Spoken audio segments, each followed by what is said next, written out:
Hello everyone. Welcome to success with Rai academy. 13 मई 2020 के दैनिक जागरण के राष्ट्रीय संस्करण को हम आज डिस्कस करेंगे। तो चलिए वीडियो को शुरू करते हैं। सबसे पहले हम मोटिवेशनल लाइन देख लेते हैं कि बीते हुए कल के बारे में सोचने से अच्छा है आज मेहनत करके अपने आने वाले कल को अच्छा बना लें। देखिए, स्टूडेंट के लिए अगर देखा जाए तो जितने भी एग्ज़ाम आपके हुए हैं, अगर आपको उसमें सफलता नहीं मिली है तो आप अपने तरीके को बदलिए, अपने लक्ष्य को नहीं, अपने तरीके को बदलिए। और निश्चित तौर पर अगर तरीके को बदलकर नए तरीकों को अपनाकर अगर आप वर्तमान में मेहनत करेंगे, बल्कि खूब मेहनत करेंगे, तो निश्चित तौर पर आने वाला कल आपके लिए एक खुशी लेकर आएगा, यानी कि आपको सफलता मिलेगी जिसका आप प्रयास कर रहे हैं। इसलिए बीते हुए कल को सोचना छोड़ दीजिए, वर्तमान में मेहनत करिए और अपने भविष्य को सुधारिए। तो इन्हीं लाइंस के साथ अब आज के वीडियो को शुरू करते हैं। तो सबसे पहले हम अपने आज के पेपर की नेशनल न्यूज़ देखेंगे। नेशनल न्यूज़ में हमारे लिए 4 न्यूज़ हैं। पहली न्यूज़ है, भारत निर्माण के लिए 20 लाख करोड़ का राहत पैकेज प्रधानमंत्री द्वारा घोषित किया गया है। कोरोना वायरस के कारण जो भारत में आर्थिक हालात बने हुए हैं, उसके लिए ही ये राहत पैकेज घोषित किया गया है। पटरी पर फिर दौड़ी उम्मीद की ट्रेन। लगभग 40 दिनों के बाद फिर से 12 मई से 15 ट्रेनें चलाई गई हैं। देश में 74,000 से ज्यादा लोग संक्रमित हुए हैं और एक दिन में 115 लोगों की मौत हुई है। ये आंकड़ा बढ़ता जा रहा है। और सीबीएसई प्रमुख बने हैं मनोज आहूजा, और डीडीए यानी कि दिल्ली विकास प्राधिकरण के अध्यक्ष बने हैं, वाइस वीसी बने हैं अनुराग जैन। तो इन सभी न्यूज़ों को हम डिस्कस करेंगे। सबसे पहली न्यूज़ है हमारी, भारत निर्माण के लिए 20 लाख करोड़। कोविड 19 की वजह से जारी लॉकडाउन से पस्त आम जनता और त्रस्त उद्योग जगत को जिस भरोसे की जरूरत थी, उसे पूरा करने में प्रधानमंत्री नरेंद्र मोदी ने कोई कसर नहीं छोड़ी है। कोरोना महामारी फैलने के बाद से 5वीं बार देश की जनता को संबोधित करते हुए प्रधानमंत्री मोदी ने वैसे तो 20 लाख करोड़ रुपए के आर्थिक पैकेज की घोषणा की है, लेकिन उन्होंने जिस तरह से भावी कदमों का संकेत दिया है, वह आने वाले वर्षों में न सिर्फ देश के समूचे आर्थिक ढांचे को बदलने वाला होगा, बल्कि इसका व्यापक कूटनीतिक असर भी देखने को मिल सकता है। 1991 में आर्थिक सुधारों के बाद पहली बार देश के किसी प्रधानमंत्री ने लोकल स्तर पर मैन्युफैक्चरिंग की इतनी जोरदार तरीके से वकालत की है और इसे आम जनजीवन के मूल मंत्र के तौर पर स्थापित करने का नारा दिया है। उन्होंने चीन से सशंकित वैश्विक समुदाय के सामने भारत को एक मजबूत औद्योगिक निर्माण स्थल के विकल्प के तौर पर पेश करते हुए यह भी जताया कि 21वीं सदी में भारत अपनी बड़ी भूमिका निभाने को तैयार है। लॉकडाउन के पहले चरण के बाद से सरकार और आरबीआई की तरफ से अब तक 7.78 लाख करोड़ रुपए के पैकेज की घोषणा की जा चुकी है, यानी वित्त मंत्री निर्मला सीतारमण की ओर से 12 लाख करोड़ रुपए से ज्यादा के नए पैकेज की घोषणा होगी। आर्थिक पैकेज की रूपरेखा बताने के साथ ही प्रधानमंत्री ने यह भी बताया कि लॉकडाउन पूरी तरह से अभी नहीं हटने वाला है। लॉकडाउन का चौथा चरण पूरी तरह से नए रंग रूप और नियमों वाला होगा। इस बारे में राज्यों से सुझाव मांगे गए हैं। 18 मई से पहले ही इस बारे में घोषणा कर दी जाएगी।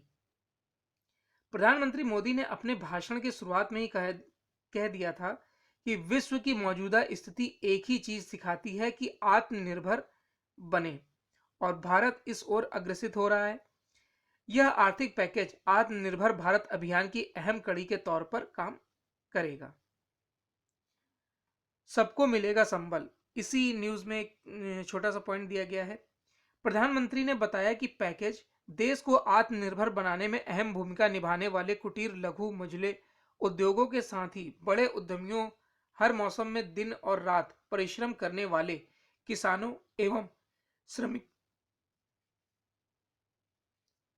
श्रमिकों और ईमानदारी से कर अदा करने वाली आम जनता के लिए भी होगा।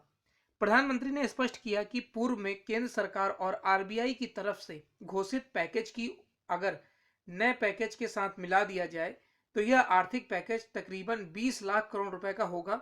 यह पैकेज देश की इकोनॉमी का तकरीबन 10 यानी कि जीडीपी का 10% होगा। आर्थिक सुधारों के क्रांतिकारी दौर की शुरुआत। प्रधानमंत्री ने इस बात के संकेत दिए कि सरकार की नई घोषणाएं देश में आर्थिक सुधारों के एक क्रांतिकारी दौर की शुरुआत करेगी। प्रधानमंत्री के शब्दों में ये सिम्फॉर्म्स खेती से जुड़ी पूरी सप्लाई चेन में होंगे ताकि किसान भी सशक्त होकर कोरोना जैसे संकट का भविष्य में सामना कर सकें। इसमें देश के विभिन्न सेक्टर में संगठित और असंगठित सेक्टर के मजदूरों के लिए भी कई बातें होंगी। प्रधानमंत्री बखूबी जानते हैं कि कोविड-19 के मौजूदा दौर में हर भारतीय अभी परेशान है, लिहाजा उनके भाषण में भावी नीति की रूपरेखा एक साथ जोर पकड़ेगी। अब नेक्स्ट न्यूज पर आते हैं। नेक्स्ट न्यूज है हमारी, पटरी पर फिर दौड़ी उम्मीद की ट्रेन। लॉकडाउन में ट्रेनों की अभूतपूर्व देशव्यापी बंदी के बाद मंगलवार से उम्मीद की ट्रेन फिर दौड़ने लगी। दिल्ली, मुंबई, हावड़ा, अहमदाबाद, पटना और बेंगलुरु से मंगलवार को कुल 8 राजधानी स्पेशल ट्रेनें शुरू हुई। नई दिल्ली रेलवे स्टेशन में 50 दिनों बाद 3 स्पेशल ट्रेनें लगभग 3,500 यात्रियों को लेकर अपने गंतव्य स्टेशनों की ओर रवाना हुई। नई दिल्ली बिलासपुर राजधानी एक्सप्रेस बंदी के बाद चलने वाली पहली ट्रेन बनी। इसे नोट कर लीजिएगा, नई दिल्ली बिलासपुर राजधानी एक्सप्रेस बंदी के बाद चलने वाली पहली ट्रेन बनी है। ट्रेन में सवारियों को बैठने से पहले कड़ी जांच परख के साथ उनके सामानों को सैनिटाइज किया गया। रेल यात्रियों के अपने गंतव्य स्टेशनों पर पहुंचने पर उन्हें अपने घर पहुंचने अथवा क्वारंटाइन करने आदि का फैसला संबंधित राज्य सरकारों पर छोड़ दिया गया है।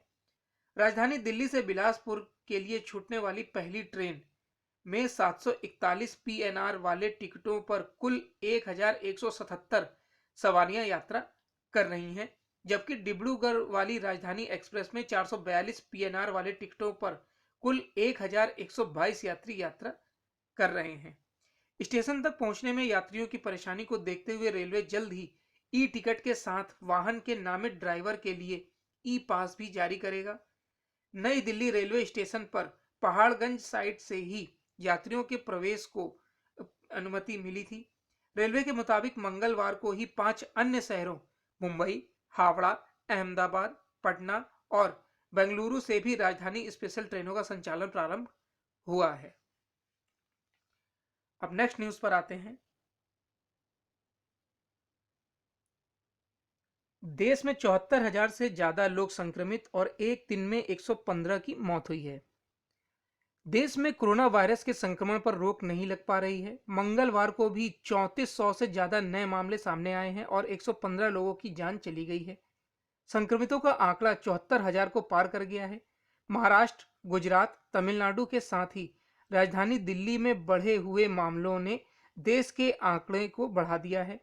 देश में अब तक 2300 से ज्यादा लोगों की भी जान गई है।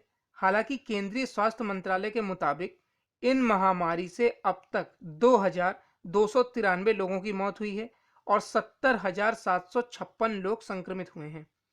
अब तक 23,938 लोग ठीक भी हुए हैं। इन आंकड़ों में सोमवार सुबह से मंगलवार सुबह 8 बजे तक के मामले शामिल किए गए हैं।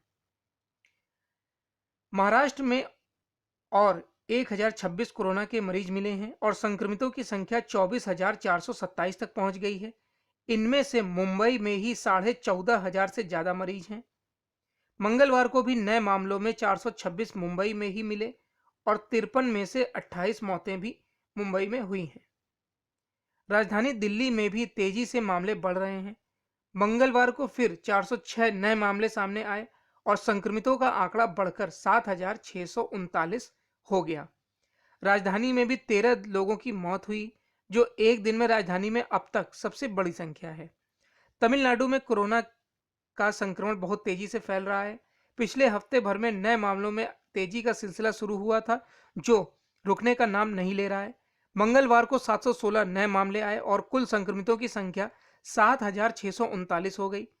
8 लोगों की मौत हुई है, जो एक दिन में राज्य में मरने वालों की अब तक की सबसे बड़ी संख्या है। कर्नाटक में भी 63 नए मामले सामने आए हैं और आंकड़ा 925 पर पहुंच गया है। कर्नाटक में भी एक दिन में संक्रमितों की यह सबसे बड़ी संख्या है। नेक्स्ट न्यूज पर आते हैं। सीबीएसई प्रमुख बने मनोज आहूजा और अनुराग जैन बने हैं डीडीए के वीसी। आईएएस अधिकारी मनोज आहूजा को सीबीएसई चेयरमैन और अनुराग जैन को दिल्ली विकास प्राधिकरण का वाइस चेयरमैन नियुक्त किया गया है। केंद्र सरकार ने मंगलवार को नौकरशाही में बड़े पैमाने पर बदल किए हैं। करीब 19 अधिकारी सचिव, अतिरिक्त सचिव और संयुक्त सचिव एवं अन्य पदों पर नियुक्त किए गए हैं। कार्मिक मंत्रालय के आदेश के मुताबिक गुजरात कैडर के आईएएस अधिकारी काटी कितला श्रीनिवास कार्मिक एवं प्रशिक्षण विभाग में अतिरिक्त सचिव एवं स्थापना अधिकारी होंगे। वर्तमान में वह इसी विभाग में कार्यरत हैं। तेलंगाना कैडर के 1987 बैच के आईएएस अधिकारी वसुधा मिश्र संघ लोक सेवा आयोग में सचिव होंगी। वहीं कृषि सहकारिता एवं किसान कल्याण विभाग में विशेष सचिव हैं वो वर्तमान में। आहूजा केंद्रीय माध्यमिक शिक्षा बोर्ड यानी सीबीएसई के चेयरमैन का प्रभार संभालेंगे। वर्तमान में वह लाल बहादुर शास्त्री राष्ट्रीय प्रशासनिक अकादमी मसूरी में विशेष निदेशक हैं। उड़ीसा कैडर के 1990 बैच के आईएएस अधिकारी आहूजा अनीता कर्नवाल की जगह लेंगे। कर्नवाल को पहले ही स्कूली शिक्षा एवं साक्षरता विभाग में सचिव नियुक्त किया जा चुका है। डीडीए के उप प्रमुख के रूप में प्रभार लेने वाले जैन वर्तमान में अपने स्टेट कैडर मध्य प्रदेश में सेवारत हैं। आवास एवं शहरी मामले मंत्रालय में अतिरिक्त सचिव शिवदास मीना को केंद्रीय प्रदूषण नियंत्रण बोर्ड का चेयरमैन नियुक्त किया गया है। कर्नाटक स्टेट कैडर की वरिष्ठ नौकरशाह वी विद्यार्थी एवं तमिलनाडु स्टेट कैडर के राजेंद्र कुमार को क्रमशः भारतीय पुरातत्व सर्वेक्षण और कर्मचारी राज्य बीमा निगम का महानिदेशक नियुक्त किया गया है। स्वास्थ्य एवं परिवार कल्याण विभाग में विशेष सचिव संजीव कुमार गृह मंत्रालय में बोर्ड ऑफ मैनेजमेंट विभाग में सचिव होंगे। वर्तमान में उच्च शिक्षा विभाग में अतिरिक्त सचिव राकेश सरवाल को नीति आयोग में अतिरिक्त सचिव बनाया गया है। वर्तमान में अपने स्टेट कैडर मणिपुर में पदस्थ राकेश रंजन उच्च शिक्षा विभाग में सरवाल की जगह अतिरिक्त सचिव होंगे। तो ये नेशनल पेज की 4 इंपॉर्टेंट न्यूज थी हमारे लिए। अब नेक्स्ट पेज पर आते हैं। नेक्स्ट पेज है इंटरनेशनल पेज। इंटरनेशनल पेज में 3 न्यूज है हमारे लिए। पहली न्यूज है चीन की घेराबंदी में 7 देश एक साथ आए हैं। वो 7 देश कौन कौन से हैं इस न्यूज में हम देखेंगे। न्यूयॉर्क में जून तक छूट की उम्मीद नहीं, क्योंकि न्यूयॉर्क में मरने वालों का आंकड़ा और संक्रमितों का आंकड़ा सबसे ज्यादा है अमेरिका में। और तीसरी न्यूज है हमारी, अमेरिका में फंसे भारतीय वंदे भारत मिशन पर उठे सवाल। सबसे पहले हम अपनी पहली न्यूज को देख लेते हैं। चीन की घेराबंदी को साथ आए 7 देश। कोविड-19 ने सिर्फ 3 महीने में ही दुनिया की सेहत अब अर्थव्यवस्था की जड़ें हिला दी हैं। इसके साथ ही यह साफ हो गया है कि इस महामारी का दुनिया के कूटनीतिक माहौल पर भी बहुत बड़ा असर होने वाला है। अमेरिकी विदेश मंत्री माइक पोम्पियो ने भारत, जापान, दक्षिण कोरिया, ऑस्ट्रेलिया, इजराइल और ब्राजील के विदेश मंत्रियों के साथ बैठक कर चीन को अभी तक का सबसे बड़ा कड़ा संदेश दिया है। बैठक में कोविड-19 को लेकर ज्यादा पारदर्शिता बरतने का मुद्दा उठा। पोम्पियो की पहल पर हुई इस बैठक को अमेरिकी राष्ट्रपति डोनाल्ड ट्रंप के चीन पर लगातार निशाना साधने की रणनीति के अगले चरण के तौर पर देखा जा रहा है।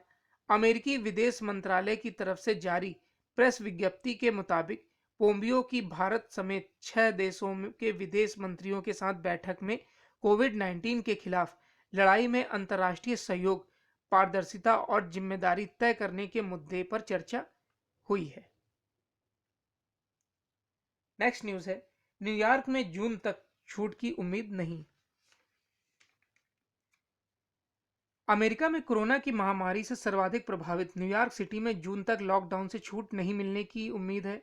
न्यूयॉर्क के मेयर बिल डे ब्लासियो ने कहा कि शहर के अस्पतालों में प्रतिदिन भर्ती होने वाले मरीजों की संख्या में गिरावट आई है, लेकिन शहर में कामकाज को अनुमति देने के लिए फिलहाल स्थिति बहुत अनुकूल नहीं है।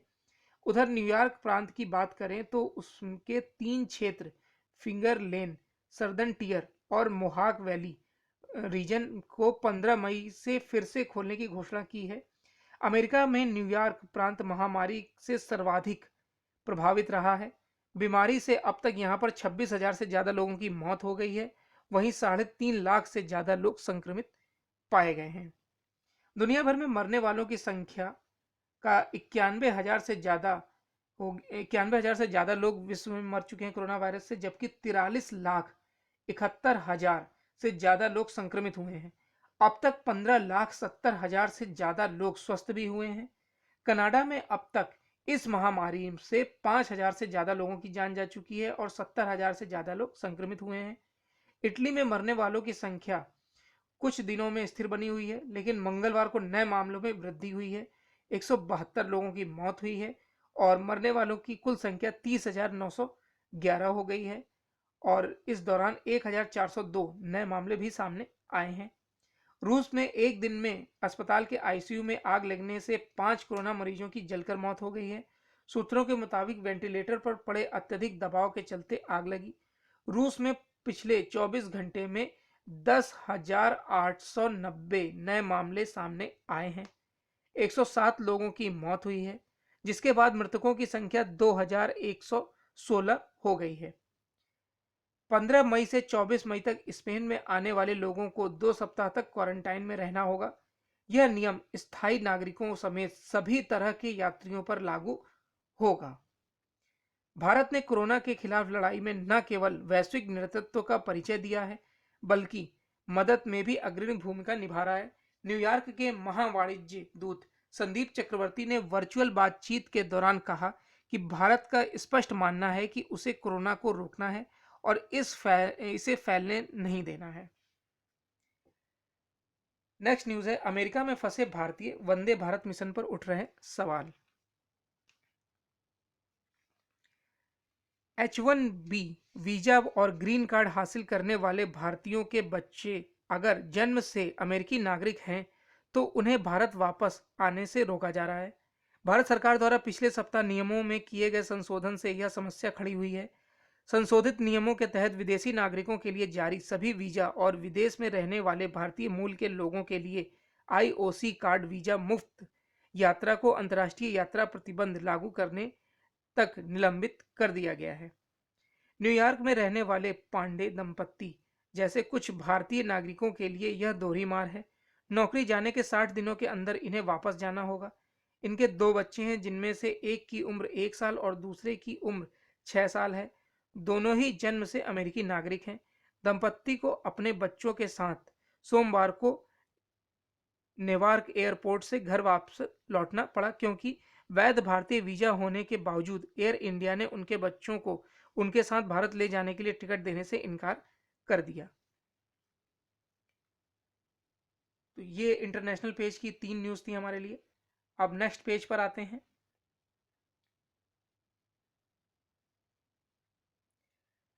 नेक्स्ट पेज है हमारा बिजनेस पेज। बिजनेस पेज में हमारे लिए 4 बिजनेस की न्यूज है इंपॉर्टेंट। आइए चारों को देख लेते हैं। पहली न्यूज है, एग्रो एमएसएमई के लिए नीति लाएगी सरकार। अफ्रीकी देश को डीडीटी निर्यात की बढ़ी उम्मीद। औद्योगिक उत्पादन आंकड़ों ने दिखा लॉकडाउन का असर। और इंडिया इंक गदगद, कहा आर्थिक वृद्धि को बढ़ावा देगा पैकेज। सबसे पहले हम अपनी पहली न्यूज को देख लेते हैं। पहली न्यूज है हमारी, एग्रो एमएसएमई के लिए यहां पर होगा नीति लाएगी सरकार। अर्थव्यवस्था के बदलते परिदृश्य में सरकार एमएसएमई को नए क्षेत्र में संभावनाएं तलाशने के लिए प्रेरित कर रही है। सरकार एग्रो व ग्रामीण एमएसएमई के लिए नीति लाने जा रही है। फिशिंग, हनी व बैम्बो यानी कि बांस जैसे क्षेत्र में भी एमएसएमई के लिए सरकार अवसर तैयार किए जा रहे हैं। इस प्रकार के नए एमएसएमई के लिए लॉकडाउन के बाद नीति बनाई जाएगी। केंद्रीय मंत्री एमएसएमई जो हैं नितिन गडकरी ने survival and growth of MSME विषय पर आयोजित वर्चुअल कॉन्फ्रेंस में छोटे उद्यमियों को यह भरोसा दिया। उन्होंने उद्योग के विकेंद्रीकरण के लिए भी कदम उठाने की बात कही है, ताकि उत्तर प्रदेश और बिहार जैसे राज्यों के श्रमिकों को मुंबई, गुरुग्राम और नोएडा आकर काम नहीं करना पड़े। इस वर्चुअल कॉन्फ्रेंस का आयोजन chamber of Indian micro, small and medium enterprises और दैनिक जागरण की तरफ से किया गया था। गडकरी ने कहा कि हमारे देश में 7500 किलोमीटर का समुद्री किनारा है। अभी मछुआरे मछली पकड़ने के लिए अपनी नाव काफी कम दूरी तक ले जाते हैं। अगर इसकी क्षमता 100 किलोमीटर तक कर दी जाए तो मछली उत्पादन को 5 से 6 गुने तक बढ़ाया जा सकता है। इन सब में एमएसएमई के लिए काफी कम समय है। उन्होंने कहा कि मधु से उत्पन्न उत्पादन में 10 गुना बढ़ोतरी का लक्ष्य है। मधु और गाय से दूध व घी मिलाकर अति स्वादिष्ट बिस्कुट बनाकर उसका निर्यात किया जा सकता है। उन्होंने कहा कि बांस का उत्पादन बढ़ाकर इसके नए नए उत्पाद बनाकर उसे घरेलू बाजार में बेचने के साथ उसका निर्यात किया जा सकता है। नेक्स्ट न्यूज है, अफ्रीकी देशों को डीडीटी निर्यात की बड़ी उम्मीद।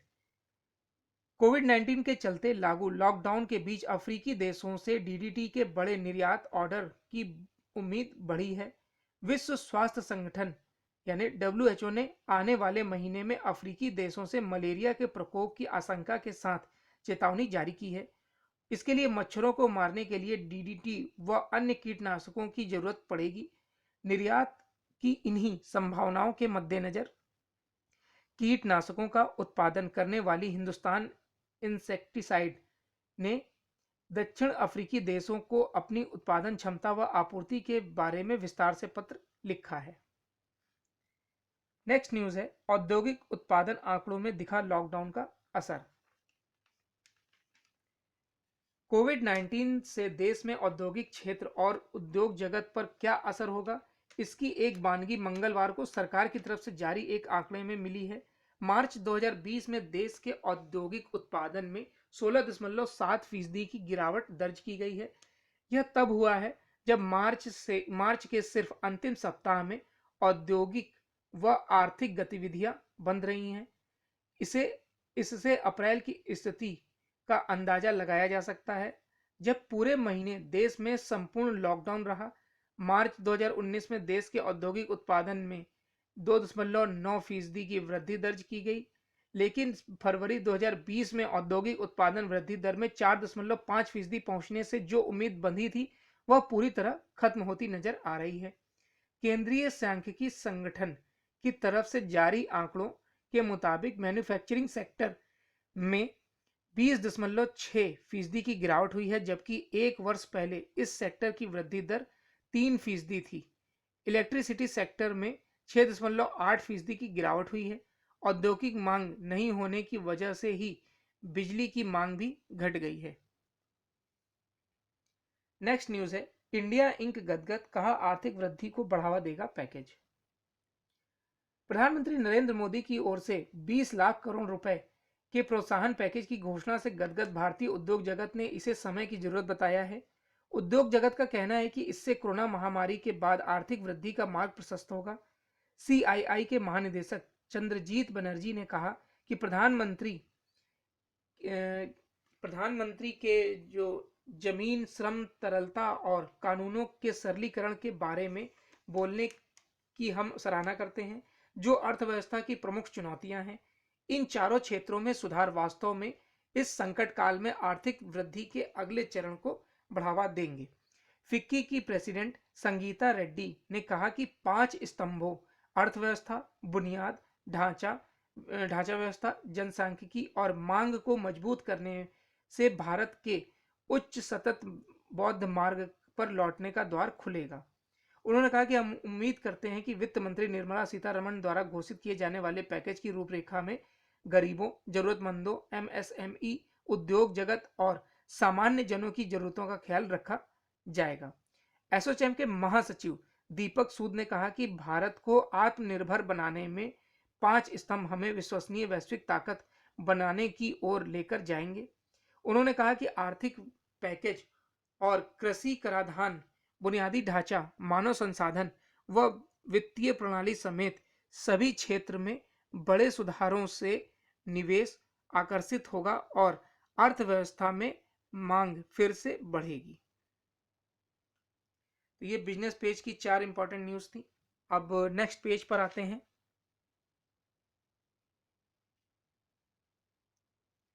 Editorial page. एडिटोरियल पेज में 3 आर्टिकल हैं हमारे लिए। पहला आर्टिकल है आर्थिक राहत संग सुधार भी जरूरी। जिस तरीके से प्रधानमंत्री द्वारा आर्थिक पैकेज की घोषणा की गई है उसको सही से अमल करना और उससे कितनी राहत पहुंचती है, इन सभी बातों को हम इस आर्टिकल में डिस्कस करेंगे। और ये आर्टिकल लिखा गया है शक्ति सिन्हा और मारिस कुलगर द्वारा। दूसरा आर्टिकल है हमारा आतंक के महिमा मंडन की होड़। जिस तरीके से आतंकवाद को बढ़ावा दिया जा रहा है और किसी न किसी तरीके से जो घटनाएं, अप्रिय घटनाएं आतंकवाद की होती हैं उसे न्यूज़पेपरों में या फिर जो मीडिया में जिस तरीके से व्यवस्थित होकर पेश किया जाता है उस पर लिखा गया है ये आर्टिकल। और ये आर्टिकल लिखा है दैनिक जागरण के एसोसिएट एडिटर राजीव सचान द्वारा। तीसरा आर्टिकल है हमारा आत्मनिर्भरता का मंत्र। जो 20 लाख करोड़ रुपए का राहत पैकेज घोषित किया गया है प्रधानमंत्री द्वारा, उससे कितनी आत्मनिर्भरता होगी और क्या हम इसमें सफलता पाएंगे, इसी पर लिखा गया है ये तीसरा आर्टिकल। तो सबसे पहले हम अपना पहला आर्टिकल देख लेते हैं। पहला आर्टिकल है आर्थिक राहत संग सुधार भी जरूरी। अधिकांश विश्लेषकों के उलट लेबनानी अमेरिकी विद्वान नसीम तलेब ने एक बड़ी दिलचस्प बात कही कि कोविड-19 महामारी उतनी विध्वंसक नहीं जितना हमने अपनी प्रतिक्रिया से उसे बना दिया है। इससे बचने के लिए लॉकडाउन जरूरी था। इसके चलते भारतीय अर्थव्यवस्था के बड़े हिस्से को बंद करना पड़ा, जिससे वस्तु एवं सेवाओं के मोर्चे पर गतिरोध पैदा हो गया। इस कारण लाखों करोड़ों रोजगार का पर ग्रहण लगता दिख रहा है। इससे भी बदतर बात यह है कि तमाम उद्यमों के लिए यह गतिरोध महज ठहराव भर नहीं, क्योंकि उनके पास लंबे दौर की आपदा से जूझने के लिए संसाधनों का अभाव है। उत्पादन नेटवर्क और आपूर्ति श्रृंखला में गिरावट बड़े नुकसान का संकेत है। इस दौर के लंबा खिंचने का मानव जीवन और आजीविका पर दूरगामी नकारात्मक असर पड़ने की आशंका वक्त के साथ बलवती होती जा रही है। लेकिन जिस तरीके से प्रधानमंत्री द्वारा लॉकडाउन का निर्णय लिया गया था और एकाएक लिया गया था क्योंकि ये उनकी मजबूरी थी, तो उसमें क्या हुआ कि जितने भी औद्योगिक इकाइयां थी उसे भी बंद करना पड़ा। और औद्योगिक इकाइयों के बंद होने से मजदूर जो हैं या फिर जो लेबर थे वो अपने घरों के लिए पलायित हो गए। इसमें औद्योगिक उत्पादन पूरी तरीके से ठप हो गया। जो भी उनके पास मटेरियल था वो वैसे का वैसा ही रखा हुआ है और ना तो उत्पादन हो रहा है ना उसकी सप्लाई हो रही है, यानी कि ना दूसरे देशों में भी आयात निर्यात पूरी तरीके से ठप हुआ है। तो जब आयात और निर्यात यानी कि जब औद्योगिक उत्पादन ठप है तो जाहिर सी बात है कि उसका असर भारत की अर्थव्यवस्था और उसके साथ ही विश्व की अर्थव्यवस्था पर भी पड़ना निश्चित है। अगर अब आर्थिक स्थिति को बदलना है तो जो आर्थिक पैकेज दिया गया है उसका सही तरीके से इस्तेमाल करना होगा। जब आर्थिक असंतुलन की सुई उस बिंदु पर पहुंच गई जहां से वह किसी मानवीय आपदा की वजह बन सकती थी, तब से लॉकडाउन को चरणबद्ध तरीके से समाप्त करने के विषय में सोचा जाने लगा।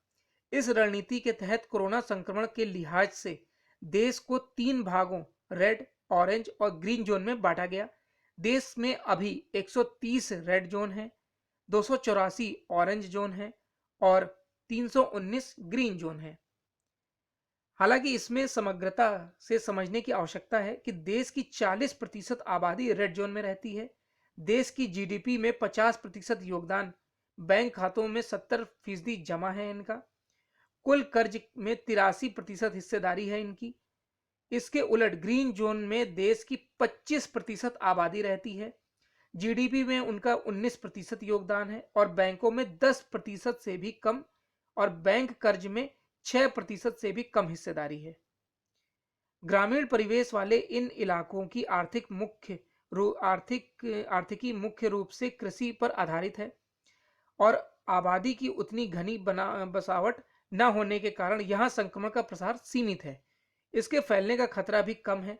ऐसी स्थिति में अर्थव्यवस्था के सर्वाधिक उत्पादक क्षेत्र हाल फिलहाल पूरी क्षमता के साथ उत्पादन शुरू करने की स्थिति में नहीं है।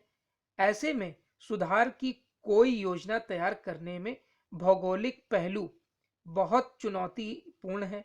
वास्तव में लॉकडाउन से पहले की भारतीय अर्थव्यवस्था के दबाव के संकेत दिखने लगे थे।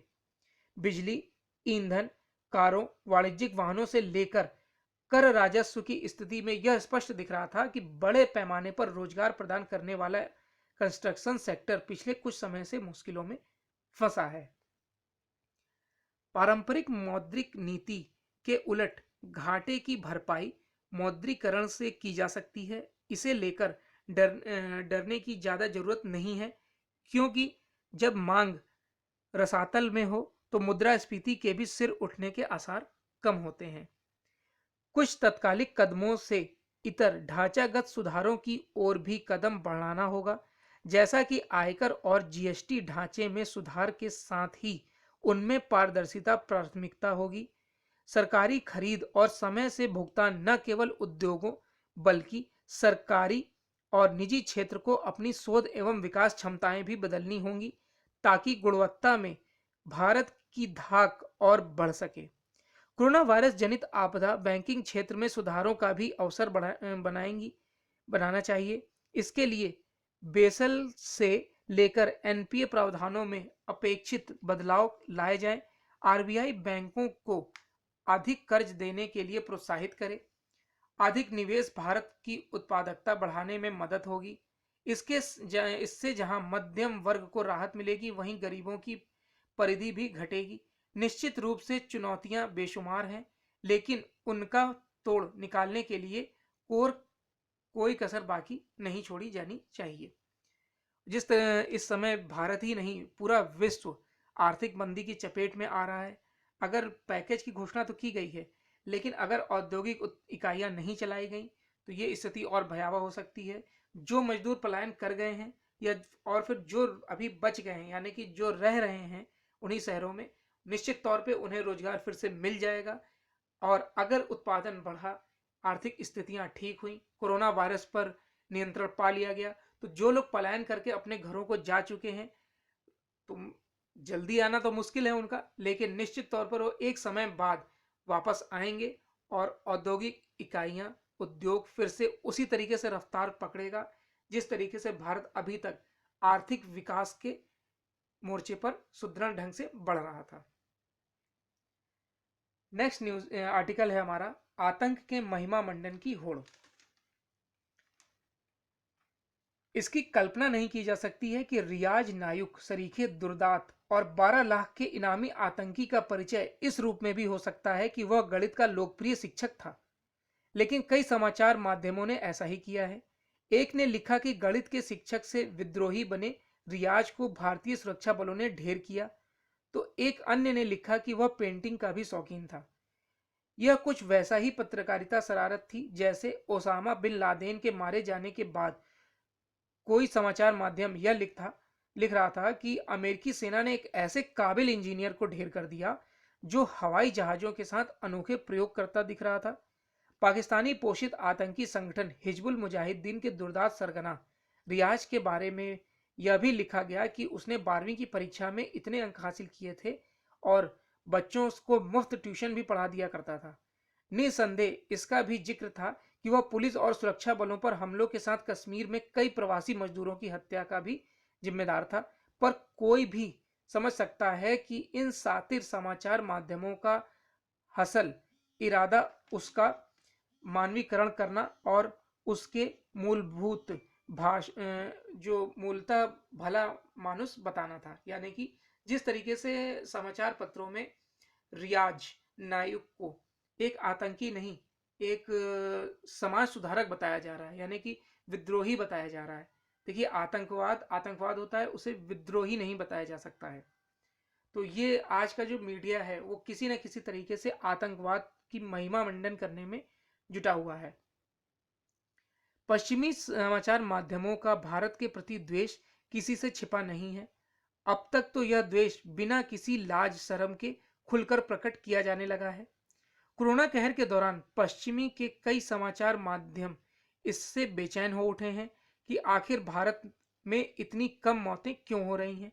जब इतने से भी उनकी डांट नहीं मिटी, तो उनकी ओर से यह बताने की कोशिश की जाने लगी कि भारत सरकार कोरोना से निपटने से ज्यादा ध्यान अपने आलोचकों को तंग करने में कर रही है।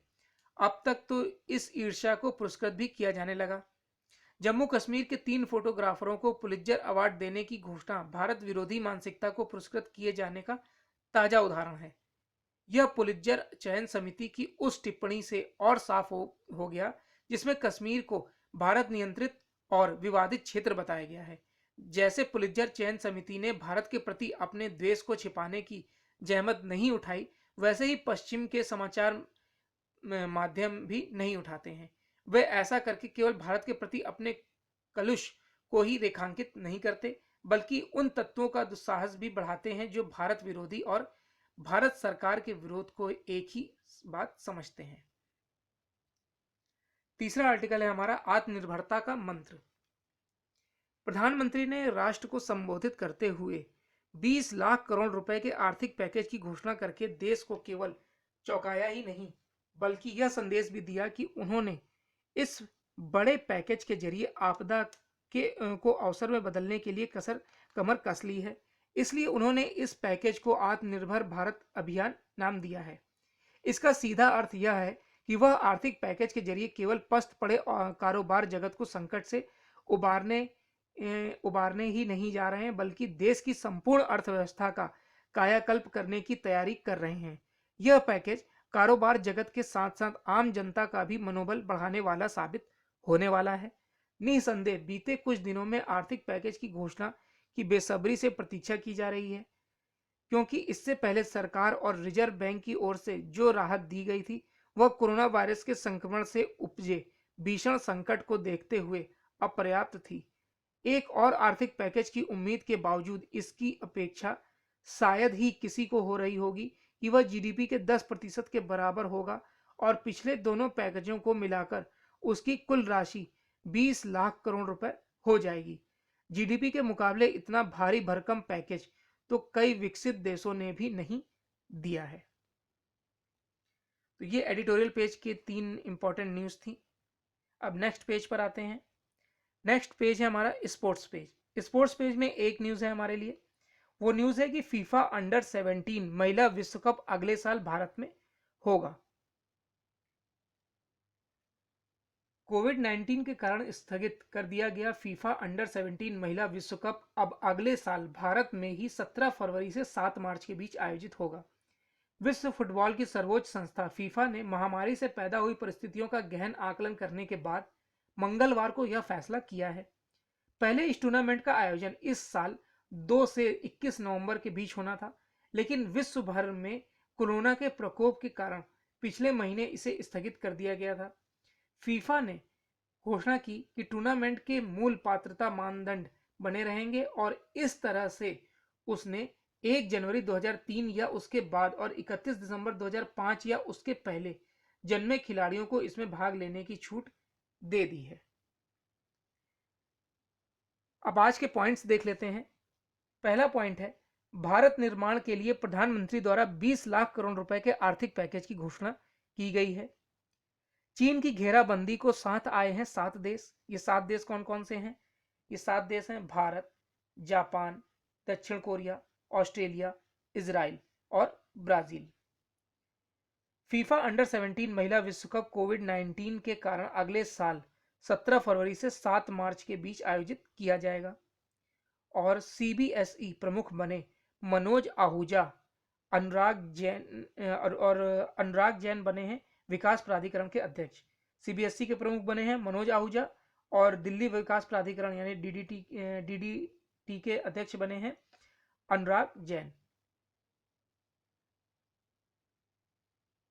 तो ये आज का यानी कि 13 मई 2020 का दैनिक जागरण का राष्ट्रीय संस्करण था। आई होप आपको ये वीडियो अच्छा लगा होगा।